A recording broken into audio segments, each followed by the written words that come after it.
আপনার আসল এখন যুদ্ধ অস্ত্র দিয়ে হয় না। কয়টা দেশ অস্ত্র দিয়ে যুদ্ধ করে? আসল শত্রু হচ্ছে সাংস্কৃতিক শত্রু। ওই যে টিভি চ্যানেলে জি বাংলা স্টার জালসা চলে, এটা হচ্ছে আসল শত্রু। ওটা বন্ধ করতে পারা হচ্ছে আসল জিহাদ।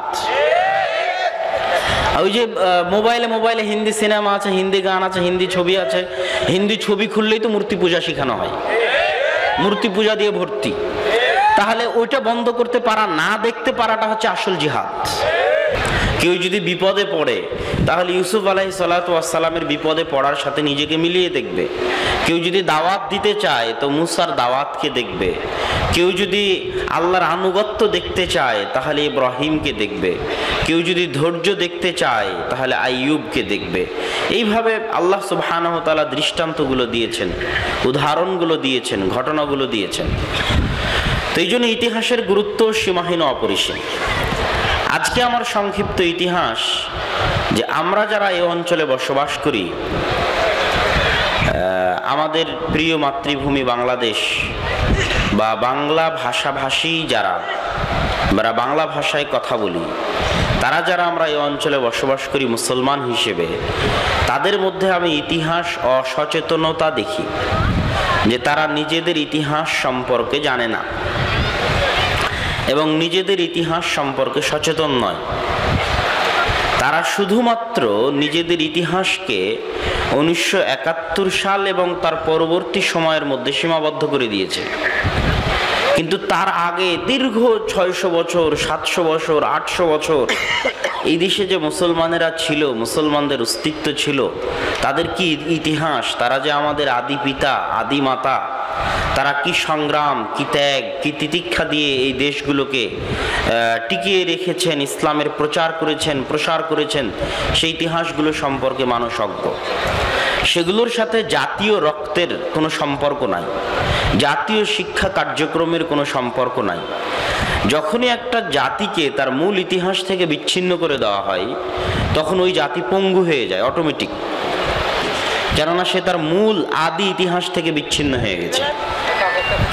যেমন আপনাদেরকে বলি, আপনাদের এই বাঘায় একটা মসজিদ আছে না, বাঘা মসজিদ।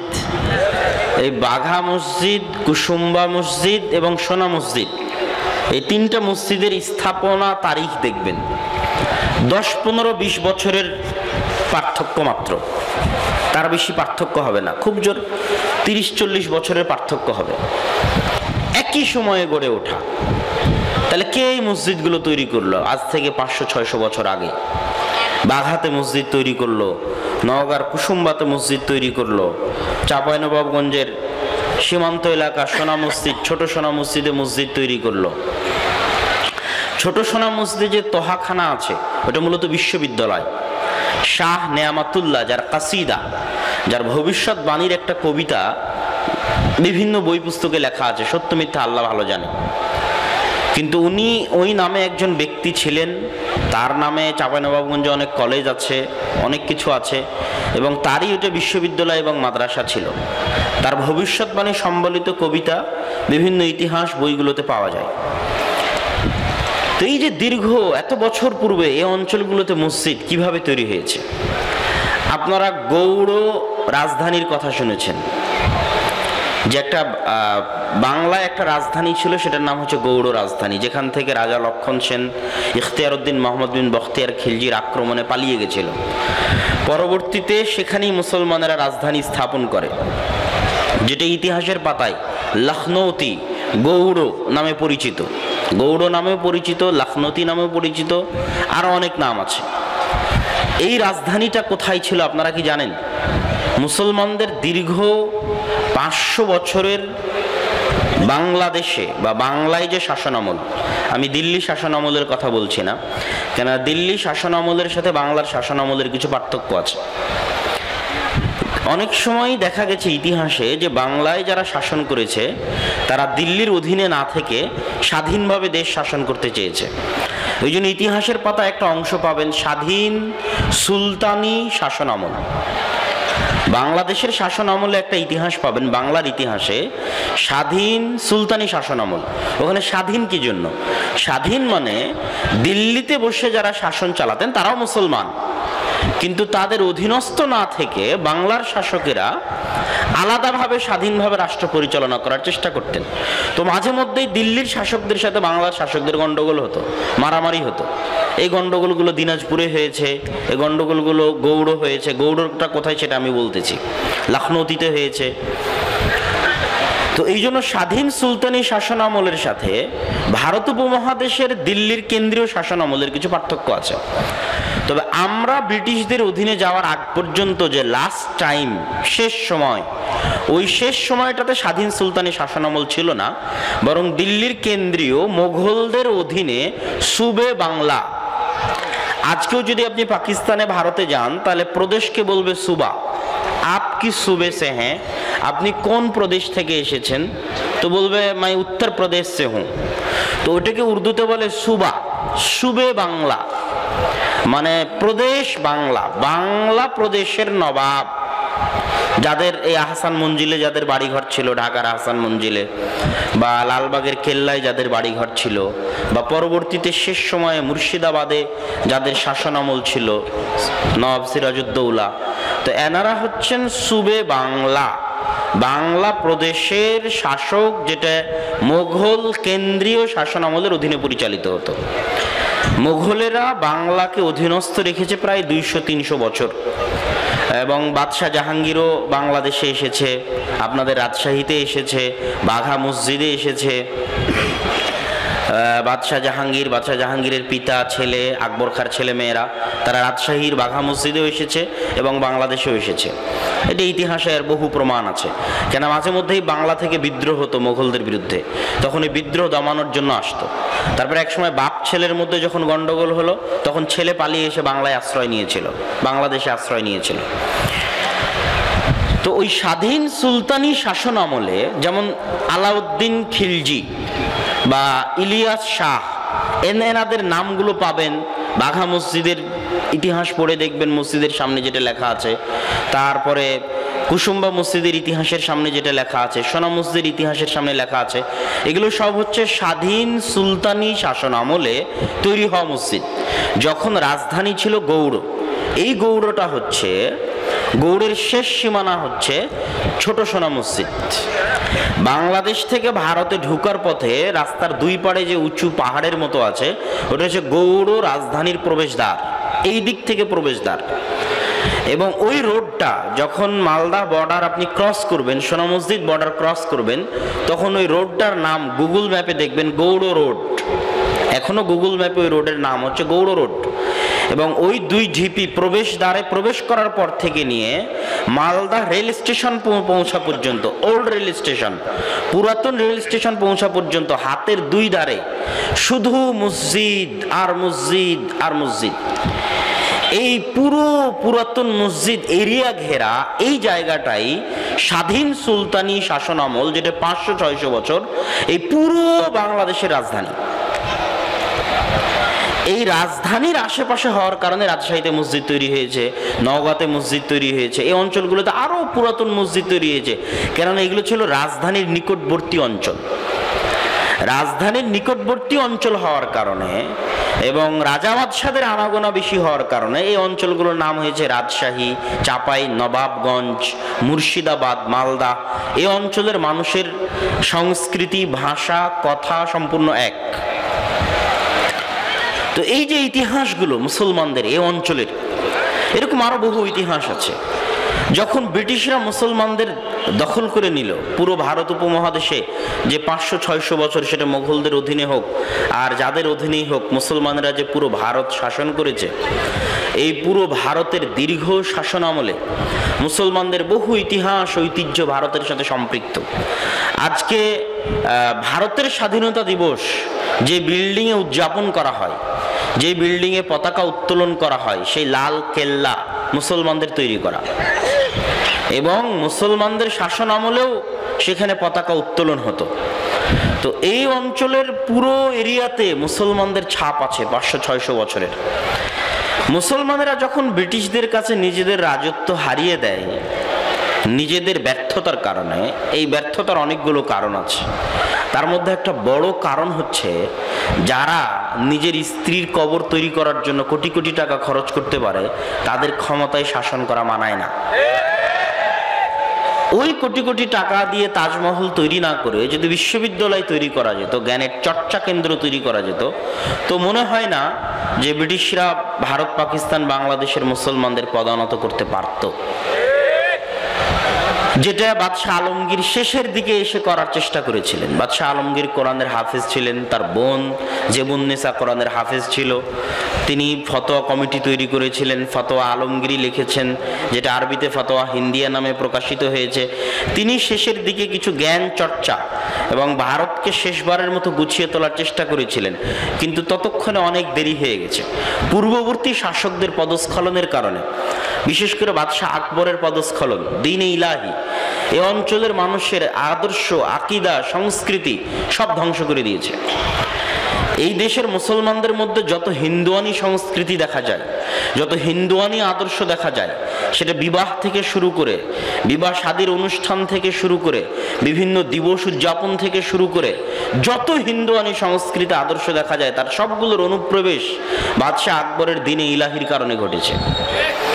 বাদশাহ আকবর দ্বীন-ই ইলাহি তৈরি করে হিন্দু মুসলমানদের ঐক্যের নাম দিয়ে যে সাংস্কৃতিক ধস, ইমান এবং আকিদার ধস ভারত উপমহাদেশে নিয়ে এসেছিলেন, সেটাই পরবর্তীতে ব্রিটিশদের কাছে মুসলমানদের পরাজয়কে ত্বরান্বিত করেছে। ব্রিটিশদের কাছে মুসলমানদের পরাজয় হওয়ার কারণে যার কাছ থেকে ক্ষমতা ছুটে যায় তার ব্যথা বেশি লাগে। তো ক্ষমতায় যেহেতু মুসলমানেরা ছিল, তো মুসলমানদের হাত থেকে ক্ষমতা ছুটে যাওয়ার কারণে ব্যথা কার বেশি ছিল? মুসলমানদের ব্যথা বেশি ছিল। এই জন্য ব্রিটিশদের বিরুদ্ধে যে আজাদী আন্দোলন, যে আজাদী আন্দোলন ভারতের ইতিহাসের অংশ, যে আজাদী আন্দোলন পাকিস্তানের ইতিহাসের অংশ, যে আজাদী আন্দোলন বাংলাদেশের ইতিহাসের অংশ, যদিও বাংলাদেশের মানুষ এখন আর জানে না, সেই আজাদী আন্দোলনের সবচেয়ে বেশি রক্ত, সবচেয়ে বেশি পরিশ্রম, সবচেয়ে বেশি কষ্ট, সবচেয়ে বেশি আন্দোলন মুসলমানেরাই করেছে। কেননা ক্ষমতা মুসলমানদের থেকে ছিনিয়ে নেওয়া হয়েছিল। এই জন্য প্রথম জিহাদের ঘোষণা মুসলমানেরা দিয়েছিল। শাহ ইসমাইল শহীদ, সৈয়দ আহমদ বেরেলভি, মাওলানা এনায়েত আলী, মাওলানা বেলায়েত আলী 1831 সালের 6ই মে পাকিস্তানের সীমান্তবর্তী অঞ্চল বালাকোটে মাওলানা শাহ ইসমাইল শহীদ মৃত্যুবরণ করেন। দীর্ঘ 5 বছর এই রাজশাহী চাঁপানবাবগঞ্জ, রাজশাহী তো নয়, তবে চাঁপানবাবগঞ্জে তার পদার্পণ ছিল শাহ ইসমাইল শহীদের। দীর্ঘ 5 বছর পুরো ভারতে তিনি দাওয়াতি কার্যক্রম পরিচালনা করেছেন শিরক এবং বিদআতের বিরুদ্ধে। আর পরবর্তীতে তিনি মাওলানা আব্দুল আজিজ মুহাদ্দিস দেহলভির নিকট থেকে দারুল কুফরের ফতোয়া নিয়ে, দারুল হারবের ফতোয়া নিয়ে, কেননা এতদিন তো ভারত ছিল দারুল ইসলাম, মোগলদের শাসন আমলে যেহেতু মুসলমানেরা শাসন করত, সেহেতু এটা ছিল দারুল ইসলাম।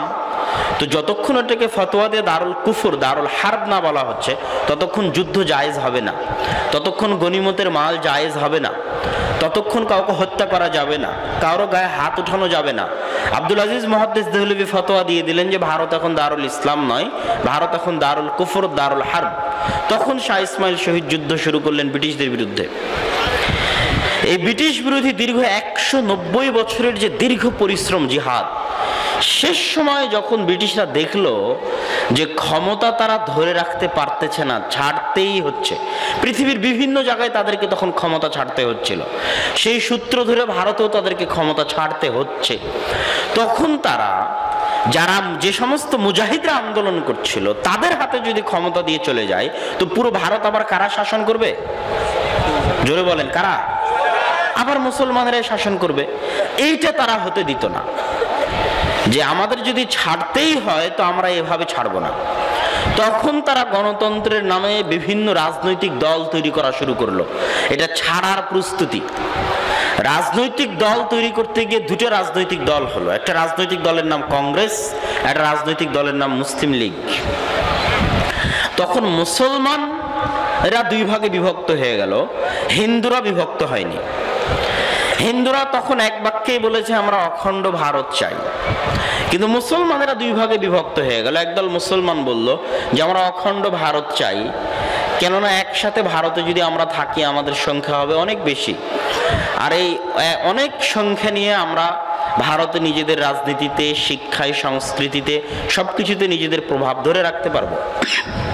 আর যদি আমরা ভারত ভেঙে ফেলি তাহলে ভাঙ্গার পরে আলাদা যে রাষ্ট্রগুলো হবে তারা হয়তো সুবিধা পাবে, কিন্তু আমরা যে সমস্ত মুসলমান ভারতে থেকে যাব তারা অনেক ক্ষতিগ্রস্ত হব। এই সমস্ত মুসলমানদের যারা অখণ্ড ভারতের পক্ষে ছিলেন তাদের মধ্যে ছিলেন মাওলানা আবুল কালাম আজাদ, কংগ্রেসের বিখ্যাত নেতা, যিনি পরবর্তীতে ভারতের শিক্ষামন্ত্রী হয়েছিলেন। মাওলানা আবুল কালাম আজাদ মাযহাব বা মানহাজগত ভাবে কিন্তু আহলে হাদিস ছিলেন। মাওলানা মোহাম্মদ জুনাগড়ি যখন এলামুল মুওয়াক্কিনের উর্দু অনুবাদ করেন এবং তাফসির ইবনে কাসিরের উর্দু অনুবাদ করেন, যেটা পরবর্তীতে তাফসির ইবনে কাসিরের বাংলা অনুবাদ যিনি করেছেন ডক্টর মুজিবুর রহমান, তার শ্বশুর হচ্ছেন মাওলানা মোহাম্মদ জুনাগড়ি, আর উনি হচ্ছেন জামাই। ওই উর্দু অনুবাদের ভূমিকা লিখে পাঠিয়েছিলেন মাওলানা আবুল কালাম আজাদ। মাওলানা সানাউল্লাহ অমৃতসরী, অমৃতসর হচ্ছে পাঞ্জাব, পাঞ্জাব দুই ভাগে ভাগ হয়ে যায়, পাকিস্তানেও পাঞ্জাব আছে, ভারতেও পাঞ্জাব আছে। 47 যখন দেশ দুই ভাগে ভাগ হয়ে গেল, ওই ইতিহাসের দিকে আমরা আসতেছি। যখন পাঞ্জাব ভাগ হয়ে যায় তখন মাওলানা সানাউল্লাহ অমৃতসরী ভারত ছেড়ে পাকিস্তানে হিজরত করেন। তো ওনার বিশাল লাইব্রেরি ছিল অমৃতসরে, ওই বিশাল লাইব্রেরিতে হিন্দু এবং শিখেরা আক্রমণ করে। তখন মাওলানা আবুল কালাম আজাদ দিল্লি থেকে পুলিশ পাঠিয়েছিলেন ওই লাইব্রেরি রক্ষা করার জন্য, কেন মাওলানা আবুল কালাম আজাদও আহলে হাদিস, মাওলানা সানাউল্লাহ অমৃতসরীও আহলে হাদিস। এরকম বহু প্রমাণ আছে মাওলানা আবুল কালাম আজাদের আহলে হাদিস হওয়ার। উনি অনেক উন্নত মানের উর্দু সাহিত্যে বক্তব্য দিতেন। ওনার বক্তব্যগুলো ওই সময় যখন অখণ্ড ভারতের পক্ষে উনি বক্তব্য দিতেন, ওই বক্তব্যের অনেক অডিও ক্লিপ এখনো ইউটিউব, অনলাইন, গুগলে সার্চ দিলে পাওয়া যাবে। ওই দলের পক্ষে গেলেন, অখণ্ড ভারতের পক্ষে গেলেন দারুল উলুম দেওবন্দের এখন যারা জমিয়ত উলামায়ে হিন্দের আমির আছে মাওলানা আরশাদ মাদানী, তাদের বাপদাদা মাওলানা হোসাইন আহমদ মাদানী, তারাও বললেন আমরা অখণ্ড ভারত চাই। আর যারা ভারত ভাগের পক্ষে গেলেন তারা হচ্ছে মুসলিম লীগ, যে মুসলমানদের নিয়ে আলাদা দেশ হতে হবে। এটার পক্ষে থাকলেন মাওলানা আব্দুল্লাহিল কাফি আল কোরাইশি, এটার পক্ষে থাকলেন শেরে বাংলা একে ফজলুল হক, এটার পক্ষে থাকলেন হোসেন শহীদ সোহরাওয়ার্দী, এটার পক্ষে থাকলেন মাওলানা আশরাফ আলী থানবী, এটার পক্ষে থাকলেন পাকিস্তানের যারা মুফতি তাকি উসমানীর নাম আপনারা শুনেছেন, ওই তাকি উসমানীর বাপদাদা যারা মুফতি শাব্বির আহমদ উসমানী, মুফতি রফি উসমানী, তাকি উসমানী, তারা এটার পক্ষে থাকলেন। তো এরকম আলেম ওলামা এবং মুসলমানেরা দুই ভাগে ভাগ হয়ে গেল। তাদের যুক্তি ছিল যে আমরা যদি এক ভারতে থাকি তো ব্রিটিশরা যেইভাবে ক্ষমতায়ন করে যাবে, ওই ক্ষমতায়নের মার প্যাচ পেরিয়ে আমরা মুসলমানদের স্বাধীনতা ভারতে রক্ষা হবে না। এবং আল্লাহ ভালো জানতেন কি হতো যদি অখণ্ড ভারত থাকতো, তখন কি হতো। এখন তো মুসলিম লীগের দাবি, যেহেতু সেটার পক্ষে জনগণ ছিল, বাংলাদেশের মুসলমানেরা ছিল, এবং সবচেয়ে বড় আশ্চর্যজনক ইতিহাস হচ্ছে যে এই মুসলিম লীগের আন্দোলনের পিছনে এবং পাকিস্তানের আন্দোলনের পিছনে, যে ভারত ভাগ করে মুসলমানদের আলাদা দেশ হতে হবে, এই আন্দোলনের পিছনে যারা আজকের পাকিস্তান, তাদের অবদান 20%, 30%, আর আজকের যারা বাংলাদেশের মুসলমান তাদের অবদান 60 থেকে 70%। ব্রিটিশদের সামনে লাহোর প্রস্তাব ওই পাকিস্তানের কোনো পাকিস্তানি পেশ করেনি, এই বাংলাদেশের বাঙালি শেরে বাংলা একে ফজলুল হক পেশ করেছে। এই ইতিহাসগুলো হচ্ছে খুবই আশ্চর্যের ইতিহাস, যে 47-এ মুসলিম লীগের পিছনে, মুসলিম লীগের যত সভাপতি দেখবেন, বড় বড় সভাপতির পর্যায়ে পদ, সবাই বাংলাদেশের বাঙালি। মাওলানা আকরাম খাঁ মুসলিম লীগের সভাপতি, ওই পাকিস্তানের পাকিস্তানি নন তিনি এই বাংলাদেশের বাঙালি মাওলানা আকরাম খাঁ। 1935-এর লাহোর প্রস্তাব, পাকিস্তান প্রস্তাব, শেরে বাংলা একে ফজলুল হক, হোসেন শহীদ সোহরাওয়ার্দী তথা পুরো মুসলিম লীগে নামকাওয়াস্তে মিস্টার জিন্নাহ ওই পাকিস্তান থেকে ছিলেন। কিন্তু 80%, 90% আন্দোলন, 60 থেকে 70% আন্দোলন এই বাংলাদেশের মানুষদের ছিল। যেটা বাংলাদেশের শ্রদ্ধেয় শেখ মুজিবুর রহমানের লেখা অসমাপ্ত আত্মজীবনী, এটা যে কেউই পড়বে। যেহেতু শেখ মুজিবুর রহমানকে আমরা চিনি কিন্তু তার অতীতের ইতিহাসকে আমরা চিনি না, তো শেখ মুজিবুর রহমানের লেখা অসমাপ্ত আত্মজীবনীতে তিনি অনেক সুন্দর ভাষায়, স্পষ্ট এবং সাবলীল ভাষায় 47-এ মুসলিম লীগের পক্ষে তার যে দীর্ঘ আন্দোলন, যখন তিনি কলকাতা ইসলামিয়া কলেজের ছাত্র, হোসেন শহীদ সোহরাওয়ার্দীর অধীনে থেকে আন্দোলন করেন, শেরে বাংলা একে ফজলুল হকের অধীনে থেকে আন্দোলন করেন, সিলেটকে আসাম থেকে আলাদা করার জন্য, আসামের করিমগঞ্জ থেকে আলাদা করার জন্য। সিলেট তো বাংলাদেশের অন্তর্ভুক্ত হতো না, সিলেট তো অখণ্ড ভারত হিসেবে ভারতের অন্তর্ভুক্ত হতো। সেই সিলেটকে আলাদা করার জন্য যে আন্দোলন সংগ্রাম, ওই দীর্ঘ আন্দোলন সংগ্রামের ইতিহাস শেখ মুজিবুর রহমান লিখে গেছেন। এই ইতিহাসগুলো হচ্ছে রিয়াল ইতিহাস, এই ইতিহাসগুলো হচ্ছে প্রকৃত ইতিহাস, এই ইতিহাসগুলো হচ্ছে রুহুল বাংলাদেশ, বাংলাদেশের প্রাণ। বাংলাদেশ টিকে থাকবে কোন ইতিহাসের উপর ভিত্তি করে? এই ইতিহাসের উপর ভিত্তি করে, যে ইতিহাস বাংলাদেশকে পশ্চিমবঙ্গ থেকে আলাদা করেছে, যে ইতিহাস বাংলাদেশকে কলকাতা থেকে আলাদা করেছে, যে ইতিহাস বাংলাদেশে ঢাকা বিশ্ববিদ্যালয় প্রতিষ্ঠা করেছে, যে ইতিহাস প্রমাণ করে যে রবীন্দ্রনাথ ঠাকুর ঢাকা বিশ্ববিদ্যালয় প্রতিষ্ঠার বিরোধী ছিলেন, যে ইতিহাস প্রমাণ করে যে বাংলাদেশের এই অঞ্চলের বাঙালিরা গরিব, দরিদ্র, অসহায়, যাদেরকে লেচ্ছ, জীবন, অপদার্থ, যাদেরকে টাচ করলে অপবিত্র হয়ে যাবে, এরকম ঘৃণ্য, জঘন্য হিসেবে গণ্য করা হতো এই পূর্ববঙ্গের বাঙালিদের, বাঙালি মুসলমানদেরকে। আমি আশ্চর্য হই ইতিহাস পড়লে যে কিভাবে এই দীর্ঘ হাজার হাজার মাইল দূরে এই অঞ্চলের মানুষ এত 80%, 90% মুসলমান, কোথায় থেকে এখানে ইসলামের আলো আসলো, আর কিভাবে তারা মুসলমান হলো।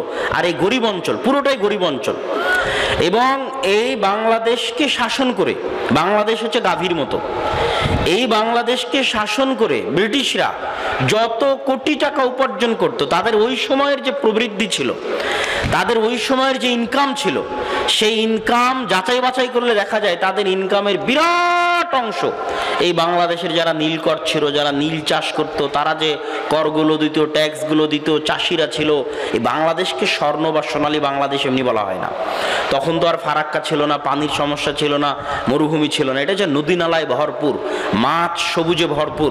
যখন ইবনে বতুতা বাংলাদেশে এসেছে, পরিব্রাজক ইবনে বতুতা, তখন উনি আশ্চর্য প্রকাশ করে গেছে যে আজীব আল্লাহ সুবহানাহু ওয়া তাআলার দয়া এবং নিয়ামতে ভরপুর এক ব্যতিক্রম দেশ হচ্ছে বাংলাদেশ।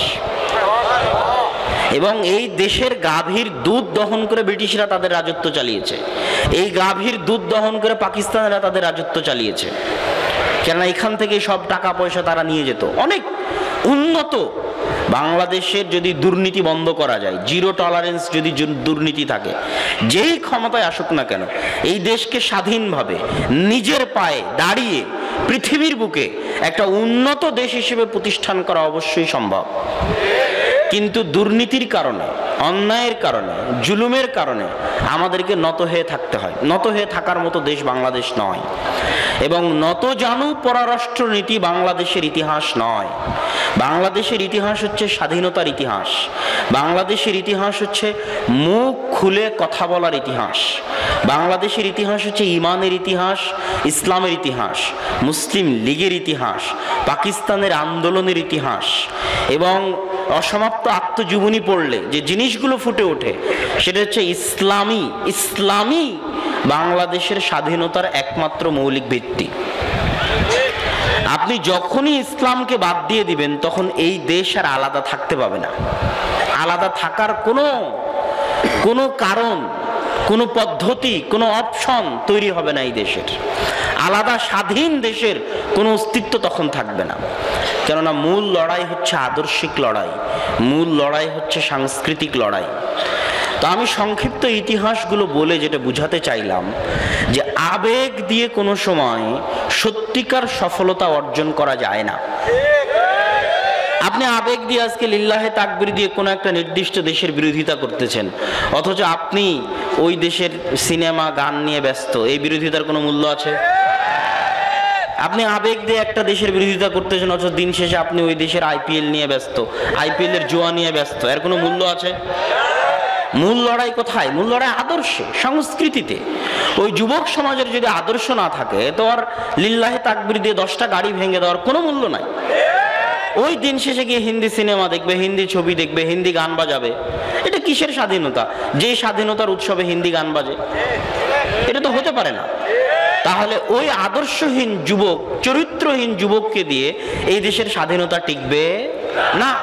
স্বাধীনতা টিকানোর জন্য আদর্শ লাগে, চরিত্র লাগে, ব্যক্তি ব্যক্তিত্ব লাগে, জ্ঞান লাগে, নলেজ লাগে এবং প্রকৃত উন্নতি লাগে। অবকাঠামোগত উন্নতি নয়, প্রকৃত উন্নতি। সারাদিন তুমি জুয়া নিয়ে বসে থাকবা, মদ নিয়ে বসে থাকবা, আড্ডা নিয়ে বসে থাকবা, পড়াশোনা নাই, ফেসবুক নিয়ে বসে থাকবা, ইউটিউব নিয়ে বসে থাকবা, পাবজি ফ্রি ফায়ার গেম নিয়ে বসে থাকবা।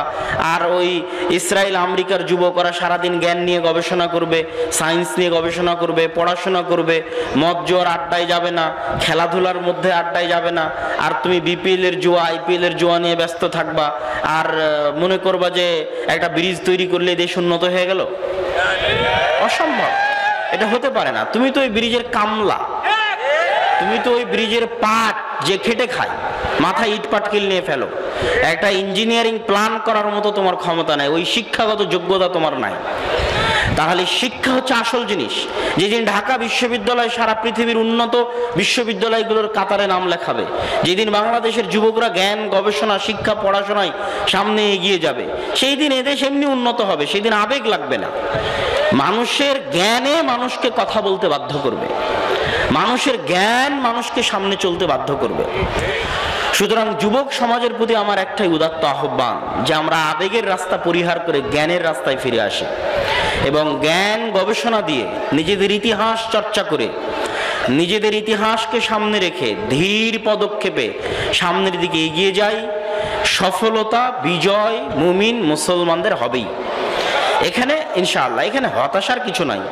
যেহেতু রাসূল সাল্লাল্লাহু আলাইহি ওয়াসাল্লাম বলেছেন যে এমন কোনো বাড়ি বাকি থাকবে না যেটা মাটির তৈরি, যেটা পাকা ঘরের তৈরি, ইটের তৈরি, আর ওই বাড়িতে ইসলাম প্রবেশ করবে না, এটা অসম্ভব। বিযুল্লি জালিলিন আও বিইজ্জি আজিজিন, কারো বাড়িতে সম্মানের সাথে প্রবেশ করবে, কারো বাড়িতে অপমানের সাথে প্রবেশ করবে, কিন্তু পুরো পৃথিবী ইসলামের ছায়াতলে আসবেই। সুতরাং ইনশাআল্লাহ, সুতরাং এটা নিয়ে হতাশার কিছু নাই এবং হতাশাগ্রস্ত হওয়ার মধ্যে যাওয়া যাবে না। এবং এই কালকে দুনিয়া শেষ হয়ে গেল, এখনই ইমাম মাহদি চলে আসলেন, এই মনে করেও হতাশ হওয়া যাবে না। আপনি যদি জানতেও পারেন যে আজকে পৃথিবীর সূর্য আছে, তারপরও হাতে চারা আছে, বপন করে দাও। মানে যত বাধায় আসুক, যত সমস্যায় আসুক, আপনাকে দৃঢ় বিশ্বাস রাখতে হবে, দৃঢ় মনোবল রাখতে হবে এবং পুরো শ্রম, পুরো পরিশ্রমটা জ্ঞানের পিছনে দিতে হবে। এবং আপনার আসল এখন যুদ্ধ অস্ত্র দিয়ে হয় না। কয়টা দেশ অস্ত্র দিয়ে যুদ্ধ করে? আসল শত্রু হচ্ছে সাংস্কৃতিক শত্রু। ওই যে টিভি চ্যানেলে জি বাংলা স্টার জালসা চলে, এটা হচ্ছে আসল শত্রু। ওইটা বন্ধ করতে পারা হচ্ছে আসল জিহাদ। ওই যে মোবাইলে হিন্দি সিনেমা আছে, হিন্দি গান আছে, হিন্দি ছবি আছে, হিন্দি ছবি খুললেই তো মূর্তি পূজা শেখানো হয়, মূর্তি পূজা দিয়ে ভর্তি। তাহলে ওইটা বন্ধ করতে পারা, না দেখতে পারাটা হচ্ছে আসল জিহাদ, আসল উত্থান। তো এই আদর্শগত, সংস্কৃতিগত, জ্ঞানগত এই উত্থানের মধ্যে বাংলাদেশের ভবিষ্যৎ স্বাধীনতা নিহত রয়েছে। আল্লাহ সুবহানাহু ওয়া তাআলা বাংলাদেশকে যাবতীয় শত্রুদের চোখ থেকে মুক্ত রেখে বাংলাদেশের মুসলমানদের যেন অবস্থা আল্লাহ সুবহানাহু ওয়া তাআলা আফগানিস্তান, কাশ্মীর, মিয়ানমার, উইঘুর মুসলমানদের মতো অবস্থা না তৈরি করে। বাংলাদেশের মুসলমানদের অবস্থা যেন আল্লাহ সুবহানাহু ওয়া তাআলা তার নিজের রহমত, নিজের দয়া দিয়ে হেফাজত করে। আল্লাহুম্মা আমিন। এই বলে আমি আমার সংক্ষিপ্ত বক্তব্য শেষ করছি। ওয়া আখিরু দাওয়ানা আনিল হামদুলিল্লাহি রাব্বিল আলামিন। আসসালামু আলাইকুম ওয়া রাহমাতুল্লাহি ওয়া বারাকাতুহু। লিখিত বিষয়ের উপর আলোচনার পূর্বে আরও দুইটি বিষয়ে সংক্ষিপ্ত কথা হবে। তা হলো, যে কথাগুলি আগে বলে থাকতাম, একটু আপনাদের পরিচয়, একটু আমাদের পরিচয়, সাথে সাথে পুরুষ হিসাবে আপনার একটু জিম্মেদারি, আর মহিলা হিসাবে সহজেই জান্নাত, এই কথাগুলিও আমরা আপনাদের সামনে সংক্ষিপ্তভাবে পেশ করব। আর সাধারণত আব্দুল্লাহ যখন কথা বলে, তখন কথা বলার শেষে আমাদের কথা বলার মতো আমি সাধারণত পরিবেশ বুঝতে পারি না। তো আপনারা দোয়া করবেন না ওদের উপরে যেন মানুষের হিংসার চক্ষু, হিংসার প্রভাব না পড়ে। মানুষ যেন তাদের ব্যাপারে হিংসা না করে, বরং তাদের জন্য দোয়া করে দোয়া থাকবে আল্লাহ তাদেরকে তুমি দিনের খাদেম হিসাবে কবুল করো।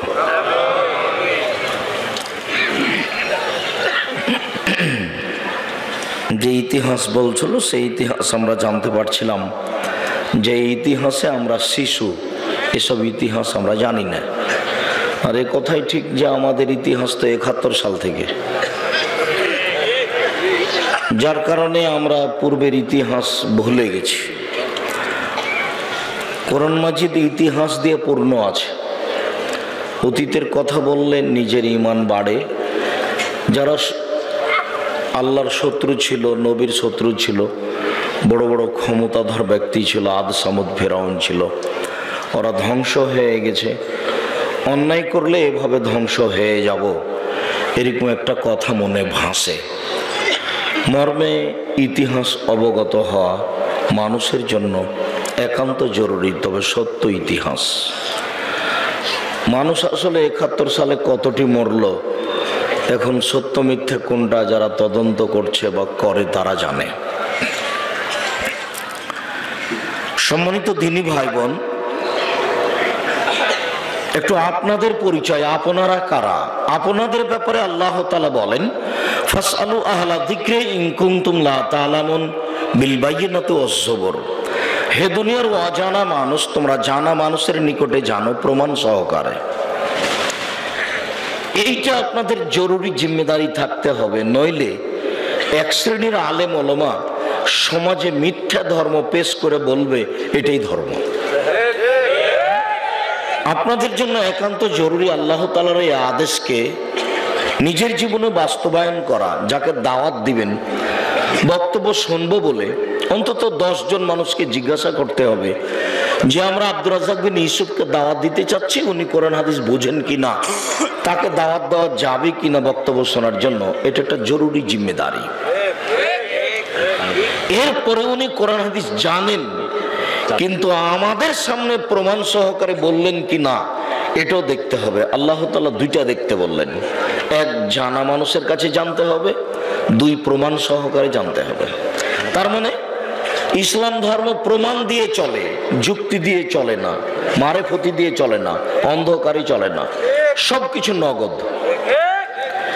বহুদিন বলেছি যে ধর্মে 1 গ্লাস পানি পান করলে 5টা বিধান লাগে, সেই ধর্ম স্বপ্ন যোগে চলে না, সেই ধর্ম মারেফতি দিয়ে চলে না, সে ধর্ম কোনো তরিকা দিয়ে চলে না, সে ধর্ম কোনো পীর মুরিদ দিয়ে চলে না, একেবারেই নগদ। রাসূল সাল্লাল্লাহু আলাইহি সাল্লাম বলেন, আমি পৃথিবী থেকে চলে গেলাম, 2টা জিনিস রেখে গেলাম, যতদিন তোমরা একে ধরে থাকবে ততদিন তোমরা ভুল পথে যাবে না।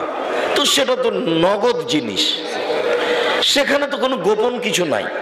একটা হলো কোরআন মাজিদ আর একটা হলো হাদিস। প্রায় 30,000 মতো সহিহ হাদিস আছে, প্রায় 3 লক্ষ জাল হাদিস আছে। আর এখন হুজুরদের বক্তব্য যদি জাল হাদিস হিসেবে গণ্য করা হয় তাহলে কোটি কোটি। কি যে বলছে হুজুর ধর্মের নামে, ঘন্টা ঘন্টা আমাদের সামনে আলোচনা করছে, কি করলো আমরা নিজেও বুঝলাম না। টাকা পয়সা নিল, ভালো খেলো, চলে গেল।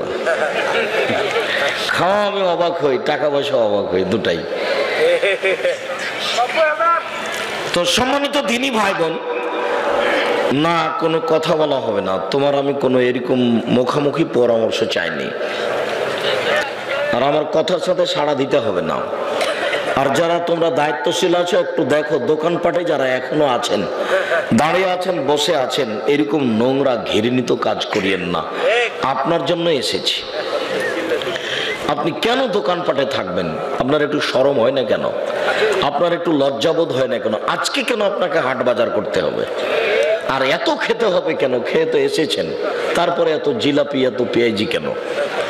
একটু ফকির মিসকিন পান না? দান করা যায় না 2 টাকা? এটাও তো একটা কওমি মাদ্রাসা, হিফজখানা, এখানে 2 টাকা দান করা যায় না? আপনাকে আমি বহুদিন বলেছি, মোবাইল চালু করলেই পাওয়া যাবে ইবাদতের জগতে সবচেয়ে শক্তিশালী ইবাদত দান। অন্য কোনো ইবাদত কারোর উপরে ক্ষমতা প্রয়োগ করতে পারে না। সালাত পারে না, সিয়াম পারে না, কান্নাকাটি পারে না, হজ পারে না, কিন্তু দান এমন একটা জিনিস আর একজনের উপরে ক্ষমতা প্রয়োগ করে। আপনি দান এখানে করলেন, কবরের শাস্তি বন্ধ হয়ে গেল। আপনি এখানে দান করলেন, আপনার পাপ মিটে গেল। পানি যেভাবে, আগুন যেভাবে পানিতে নিভিয়ে যায়, এ কথা আমি বলিনি, এ কথা মুহাম্মদ সাল্লাল্লাহু আলাইহি ওয়াসাল্লাম বলছেন। তিনি বলছেন আসাদকাতু তুতফিউল খাতিয়াতা কামা ইতফিউল মাউন নারা, নিশ্চয় দান মানুষের পাপকে মিটিয়ে দেয়, পানি যেমন আগুনকে নিভিয়ে দেয়। রাসূল সাল্লাল্লাহু আলাইহি ওয়াসাল্লাম বলেন ইন্না সাদকাতা সিররে তুতফিউ গাযাবার রাব্বি, গোপনে দান করলে আল্লাহর রাগ মিটে যায়, যে আল্লাহ আপনাকে জাহান্নামে দেওয়ার জন্য অপেক্ষা আছে। সে আল্লাহ আপনি দান করলেন, ঠান্ডা হয়ে গেল। তো দান এমন একটা ইবাদতের জগতে শক্তিশালী ক্ষমতাধর পাওয়ারফুল ইবাদত, যে আরেকজনের উপরে ক্ষমতা প্রয়োগ করে। ওতে দিয়ে আরেকটা কাজ হয়, অসহায় মানুষের রুজি হয়। আপনি বাড়িতে খেয়ে এসে তখন থেকে চায়ের স্টলে বসে আছেন, খাচ্ছেন, অপচয় খরচ, একটু লজ্জা হয় না আপনার? একটু শরম হয় না আপনার? আপনাকে একটু খারাপ লাগে না? আপনার একটু হুঁশ বুদ্ধি নেই? আপনার একটু বিবেচনা নেই? আপনি নিজেকে মানুষ মনে করেন না? তা আমরা তো কোনোদিন স্টলে বসি না, চায়ের স্টলে বসি না, তো আমরা তো আছি বেঁচে। আমাদের তো দুনিয়া ধ্বংস হয়ে যায়নি, আমরা তো চলাচল করছি। কেন আপনাকে এইভাবে খরচ করা লাগে? কেন একটা প্রোগ্রামকে লক্ষ্য করে এত দোকানপাট? ব্যবসা যদি ওইটাই হয় তো এটা কি হবে? নিজেকে মানুষ মনে করবেন। এই ছেলেরা, যেখানে মহিলারা আছে সেখানে কেউ সোচ্চার হোক, কোনো মহিলা যেন কথা না বলে। আমি যতক্ষণ কথা বলছি আপনি মুখখান বন্ধ রাখবেন, আপনি মহিলা মানুষ। সম্ভব হলে রাখবেন, না উঠে চলে যাবেন। কথা বলার সময় আপনার আমি কোনো পরামর্শ, কোনো কথা আমি চাই না। আর তোমরা যারা সামনে আছো, আমার কোনো কথার সাড়া দেওয়ার প্রয়োজন নাই। খুব ভদ্রতা বজায় রেখে এক খেয়ালে কিছুক্ষণ কথা শোনার জন্য আমি অনুরোধ জানাচ্ছি। আমি আগে বলেছি, এখনো বলছি, চিরদিন বলছি, বলবো ইনশাআল্লাহ। 90 সাল থেকে না আমি এখন পর্যন্ত কোনোদিন অপ্রয়োজনীয় বাক্য বলিনি। 90 সাল থেকে নিয়ে এখন পর্যন্ত আমি কোনোদিন কেসা কাহিনী বলিনি। 90 সাল থেকে নিয়ে এখন পর্যন্ত আমি কোনোদিন কারো বিরুদ্ধে কোনো মাযহাব নিয়ে কথা বলিনি। আমি বহু মানুষকে দেখেছি, আমি বসে আছি স্টেজে, আমার বিরুদ্ধে বলে চলে যাচ্ছে। আমি যখন কথা বললাম তখন আমি ওর কথাটাকে সামনেও আনিনি। উনি যে একটা কিছু, এটা আমি ভাবিনি, আমি ভাবা প্রয়োজনই মনে করি না।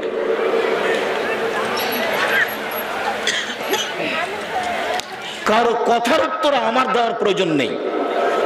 আলহামদুলিল্লাহ আমার অনেক হাদিস মুখস্থ আছে, বিষয় নিয়ে কথা বলি। আজকে যেটা বিষয় সামনে করেছি, হাদিস পড়ে অনুবাদ করে আলোচনা করে আপনাকে শেষ করে দেবো ইনশাআল্লাহ। অপ্রয়োজনীয় কথা বলা প্রয়োজন মনে করি না, কারো পিছনে লাগার আমার প্রয়োজন নেই। যখন আমি বুঝি যে ও লোকটা তো আমার বিরুদ্ধে বলছে, তখন আমি উপরে বলি যে তুমি পারো না? তুমি তো পারো, তুমি তো সর্বশক্তিমান, আমাকে কেন তার বিরুদ্ধে বলতে হবে? আমার কি প্রয়োজন? তুমি ওটা ঠিক করে দাও। আমি একবারে অসহায় নিঃস্ব মানুষ, আমি কিছু করতে পারবো এটা আমার মধ্যে কোনো ক্ষমতা নাই। আমার প্রতি মাসে বেতন লাগে এখন প্রায় 20 লক্ষ, এক মাসে বেতন লাগে। আমি মরা পর্যন্ত যদি ইনকাম করি তো আমি এক মাসের বেতন করতে পারবো না। এক মাসে কত বেতন লাগে? প্রায় 20 লক্ষ, 19,50,000 বেতন লাগে এক মাসে। এই বছরে এখন আমরা জামিয়া সালাফে রূপগঞ্জ, রাজগঞ্জ, ঢাকায় 6 থেকে 800 শতক জমি কিনবো আশা করছি ইনশাআল্লাহ। 800 শতক।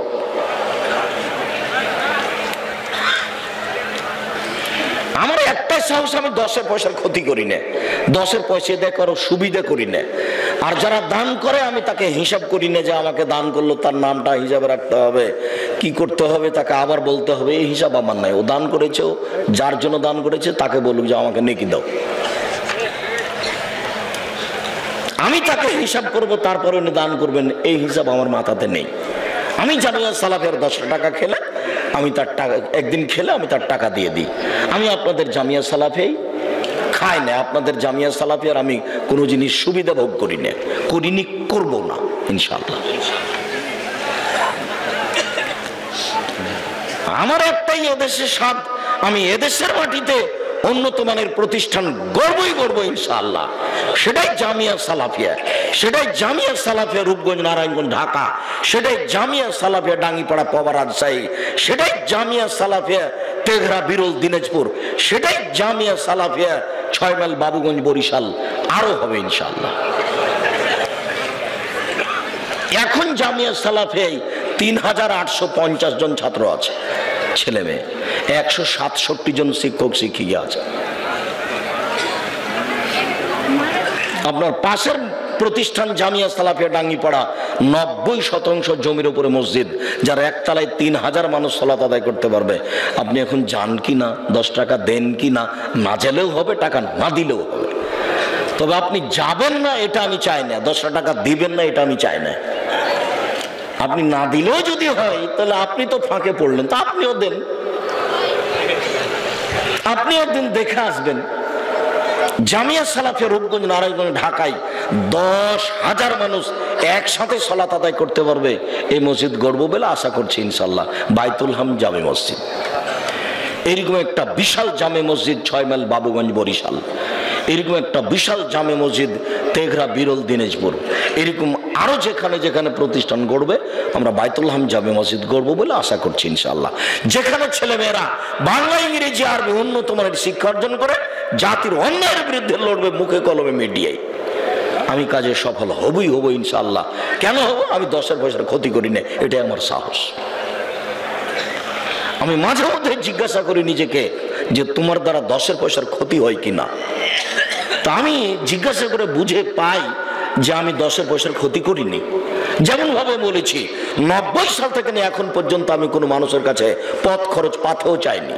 কেউ যদি বলে দিতে পারে যে আব্দুর রাজ্জাক সাহেব একদিন আমার কাছে পথ খরচ পাথেও চেয়েছিল, আমি আর জিন্দেগিতে কোনোদিন বক্তব্য দেব না। 90 সাল থেকে এখন পর্যন্ত আমি কোনোদিন কারো কাছে পরিচয় দিইনি যে আমার পড়াশোনা এই, আমার এই একটু লিখে দিবেন। আমাকে যখন চাপ দিয়ে বলেছে কি লিখতে হবে, তখন আমি বলেছি আমার নাম আব্দুর রাজ্জাক আর আমার বাপের নাম ইউসুফ, বাপ বেটা মিলে আব্দুর রাজ্জাক বিন ইউসুফ। এর চেয়ে আমি কোনোদিন পরিচয় দেওয়া প্রয়োজন মনে করিনি, প্রয়োজনও নেই। আপনার বদনামকে আমি ধত্তবে রাখি না, তো আমি প্রয়োজন কি করবো মনে করবো? আপনি যে উল্টা কিছু বলছেন ওটা আমার হিসাবেই নাই, আমি জবাব দেবো কেন? উপরওয়ালা ঠেকা বাই দিয়েছে, উনি পারেন না? উনি তো সর্বশক্তিমান, ওয়া আলা কুল্লি শাইইন কাদির, উনি সবকিছু করতে পারেন। আর করতে পারেন তার বাস্তব দেখতে পাচ্ছি। আমাদের মতো অসহায় মানুষ দিয়ে এরকম প্রতিষ্ঠান গড়ে নেন, তো পারেন, তো সবকিছু তো করতে পারেন। আপনার কথা বলছি, আমি ওরা পর্যন্ত যদি ইনকাম করি 1 মাসের জামিয়া সালাফিয়ার বেতন করতে পারবো না। প্রায় 20 লক্ষ টাকা এখানে আছে, আর এমনি তো জমি জায়গা কিনা তো আছে, নির্মাণ কাজ তো আছে, মসজিদ তো আছে। শুকরিয়া। আমি যেটা রেখেছি আপনাদের কাছে দুয়ার দরখাস্ত, খালি বলবেন আল্লাহ তুমি জামিয়া সালাফিয়া কবুল করো। সম্মানিত দিনী ভাই বোন, আপনাদের পরিচয় জরুরি পরিচয়।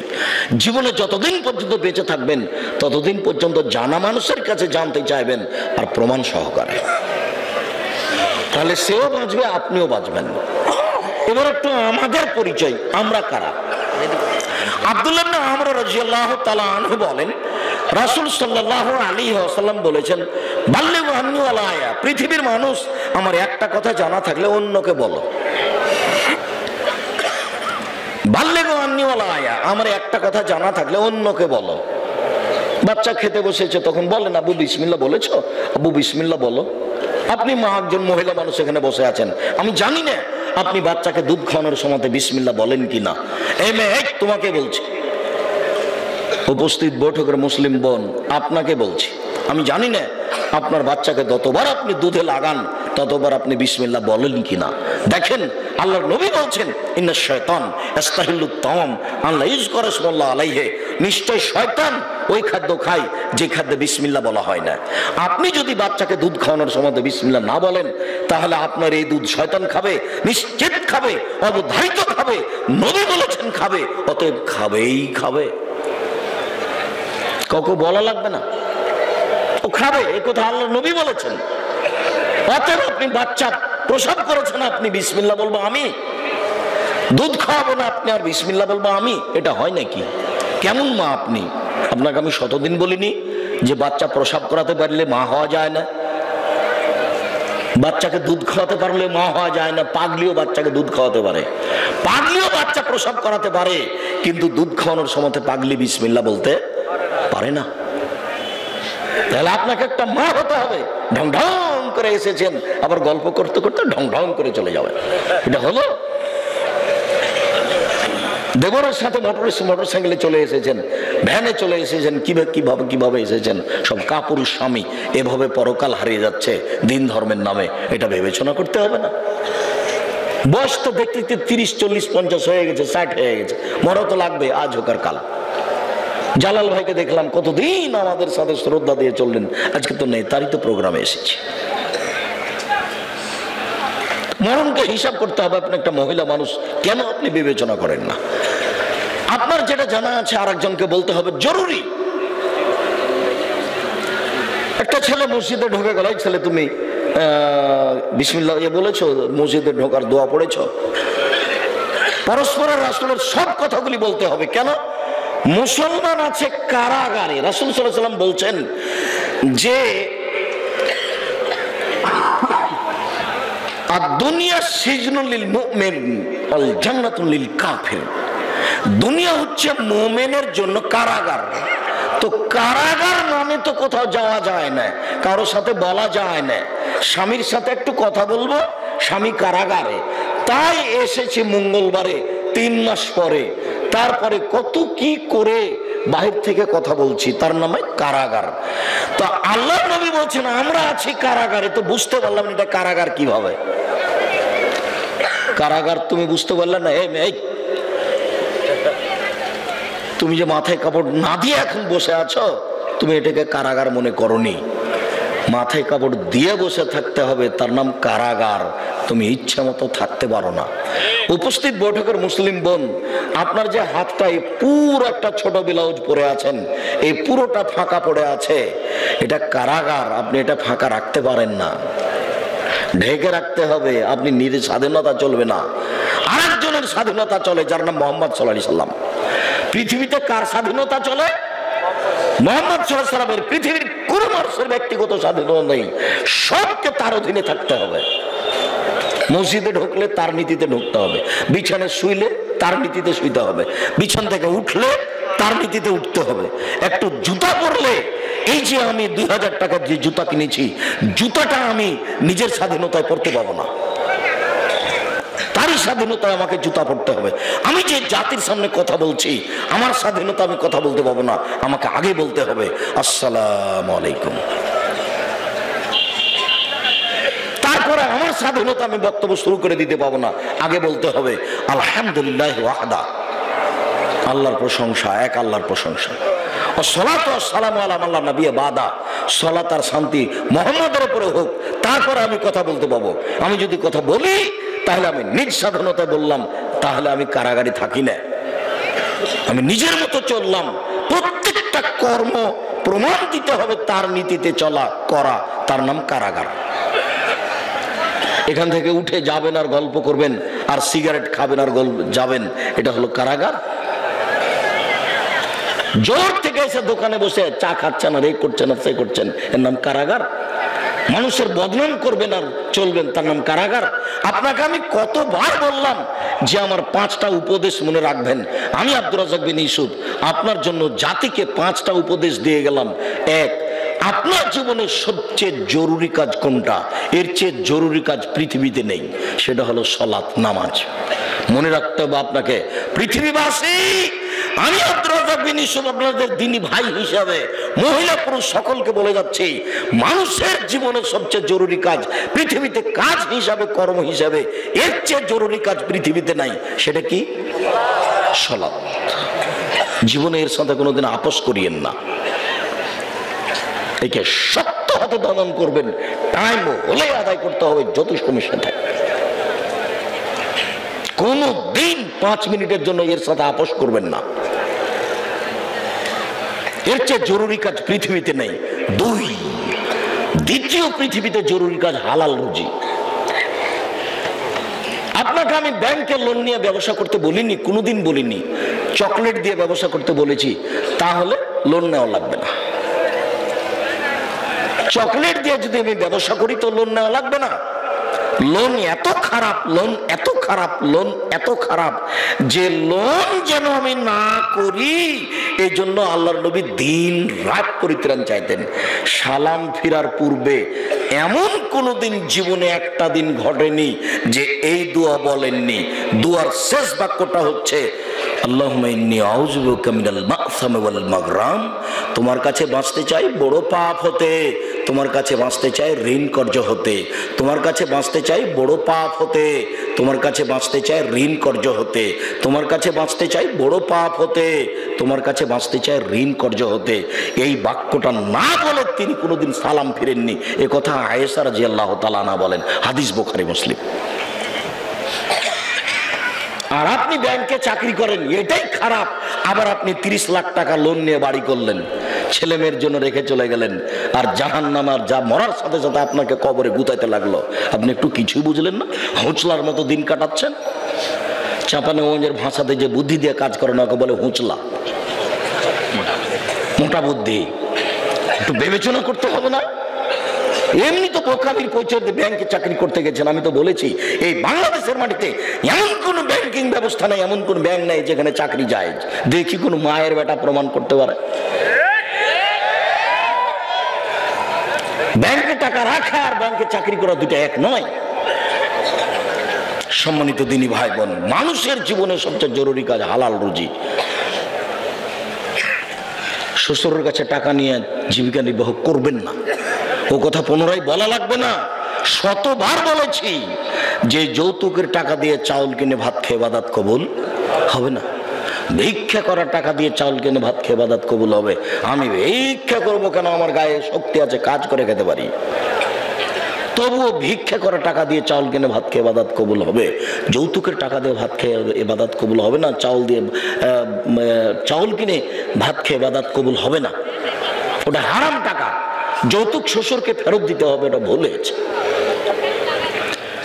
আর আগামীকাল সন্ধ্যা হতে হতে এই ছেলে, তোমাকে বলেছি শতবার, তোমার বাপ যেন তোমার ফুফুকে জমি ফেরত দেয়, হিসাব করে ভাগ করে দেয়। আগামীকাল সন্ধ্যা হতে হতে আপনি বোনের জমি দিয়ে দিবেন। আপনার বাপ মারা 10 বছর হলো। বোনের জমি মানে পরের জমি। পরের জমি খান কেন? শরম হয় না? আপনার ভাগ্য আল্লাহ লিখে দেননি? বাপ মারা গেছে, আপনি জমির ভাগ নেবেন, আপনার বোন জমির ভাগ নিবে। আপনি নিবেন সকালে আর আপনার বোন নিবেন বিকেলে, এরকম কথা কি না? একসাথে। তা আজ পর্যন্ত জমি আপনার কাছে কেন? আপনাদের চারঘাট কোন দিক থেকে একটা লোক গেছে আমার কাছে, তো বলছে আমি অংশ বন্টনের উপরে ডক্টরেট ডিগ্রি করব, সেই জন্য আপনার কাছে এসেছি। তো কি করবেন? কি বলে আপনাকে কিছু জিজ্ঞাসা করবো। প্রথমে বলছে আপনার আমি পরীক্ষা নিব। আমারই পরীক্ষা নেবেন? আচ্ছা ভালো, কি জিজ্ঞাসা করবেন করেন তো। তো কিছু মাসলা জিজ্ঞাসা করলো এই ফারাইজ সম্পর্কে। করার পরে বলছে না আমাকে এটাই মনে হয় আমার পরীক্ষা। সেটা হলো এই, আপনার বাপ মারা গেছে না বেঁচে আছেন? বল মারা গেছেন। কতদিন হলো? এতদিন। তো আপনার জমি জায়গার খবর কি? তা আমি বললাম যে আমার বাপকে মাটি দিয়ে এসে আগে জমি ভাগ করেছি, তারপরে খাওয়া দাওয়া। খাওয়ার আমরা আগে খাইনি, আগে জমি ভাগ করেছি তারপরে খাওয়া। যদিও জমি আমি একটু চিনি, আমার ছোট ভাই চিনি না। আমরা কোনোদিন জমিতেই যাইনি। আমার আব্বা একজন ছোট কৃষক ছিলেন, 20-25 বিঘা জমি রাখতেন। যখন পশ্চিমে থাকতাম তখন বলতো ধান বিক্রি এত টাকা, কালাই বিক্রি এত টাকা, সরিষা বিক্রি এত টাকা, পেঁয়াজ বিক্রি এত টাকা, মোট 1000 টাকা পাঠালাম। তখন আমি ভাবতাম যে আমার আব্বাকে 1000 টাকা সংগ্রহ করতে অনেক পরিশ্রম করতে হয়েছে। ওই কথা আমার এখনো দিনের মতো মনে পড়ে। আমার আব্বা আমাকে বলতেন যে আমি যতদিন বেঁচে আছি ততদিন তোমাকে জমিতে যেতে হবে না, কোনো কাজ করতে হবে না। যদি কাজ করে খেতে হয় তাহলে আমার মরার পরে। আমার এই বাপের আমার এই বাক্যটা আমি ভুলতে পারি না, যে তোমরা যদি কাজ করে খাওয়াই লাগে তা আমার পরে খাও। আমি যতদিন আছি তোমরা ততদিন এই জমি জায়গাতে যাও না। শুকরিয়া, জাযাকুমুল্লাহ খায়র। যেটা বলছিলাম হালাল রুজি, 3 কোরআন তেলাওয়াত, 24 ঘন্টায় একবার কোরআন মাজিদ তেলাওয়াত করবেনই, করতেই হবে, নাহলে কোরআন বিপক্ষে চলে যাবে। বেশি না পড়লেও কি বলেছি সূরা ইখলাস 3 বার পড়েন, একবার কোরআন মাজিদ পড়ার সময় নাকি হবে। কেন পড়েননি? আজকে বলেন তো যে আমি পড়েছি, বলেন এই ছেলে তুমি লাভ দিয়ে বলো যে আমি পড়েছি, একটু হিসাব হয় না কেন? কেন পড়তে পারেন না? কেন পড়তে পারেন না? কি আছে সমস্যা যে পড়তে পারেন না? কেন পড়বেন না? সূরা ইখলাসটা আপনি 3 বার কেন পড়বেন না? নিজেকে মানুষ মনে করেন না? নিজেকে গরু ছাগল মনে করেন? বুঝেও বুঝে না ওরা চক্ষু, বুঝেও বুঝে না ওরা অন্তর আছে বুঝে না, দেখেও দেখে না ওরা চক্ষু আছে দেখে না, শোনেও শোনে না ওরা কান আছে শোনে না। উলাইকা কাল আনাম, তারা পশু প্রাণীর মতো, তারা গরু ছাগলের মতো, তারা কুকুর শ্রীগেলের মতো, ভালো হওয়া যাল বরং তার চেয়ে খারাপ।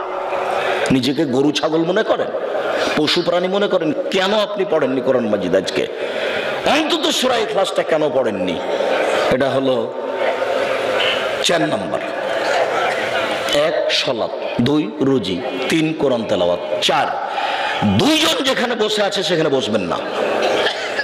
ওখানে বসে আর একজনের বদনাম করছিল, আপনি গিয়ে যদি বলেন হ্যাঁ ঠিক বলেছিস, আসলেও খারাপ, এখন কি হবে?